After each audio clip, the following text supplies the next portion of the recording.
Compie 20 anni l'itinerario storico, artistico e religioso organizzato ogni anno dal Museo Diocesano. Vengono proposti in varie località del territorio una serie di incontri su un tema.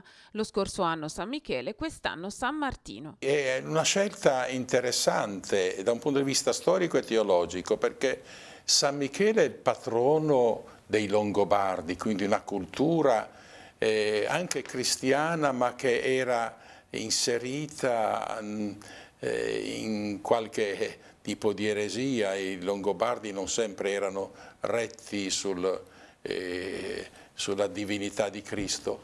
E invece San Martino è il patrone dei bizantini, che è la corrente orientale con la quale avevano poi i padri della Chiesa orientato sul concilio di Nicea. Nella diocesi di Chiavari sono 10 le chiese dedicate a San Martino, un culto che risale all'Alto Medioevo.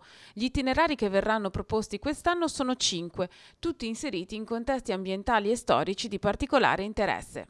Inizieremo da Portofino domenica 17 febbraio.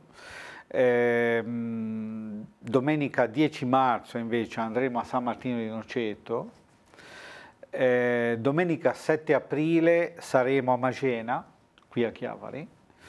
Domenica 5 maggio invece a San Martino di Bargone, mentre sempre di domenica il 19 maggio ci sarà la chiusura a Sopra la Croce a San Martino di Liciorno.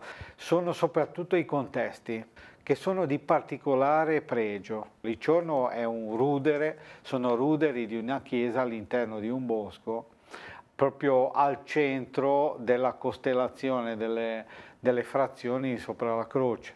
E poi storico, perché devo dire che sono tutti temi che si prestano a sfaccettature storiche particolari.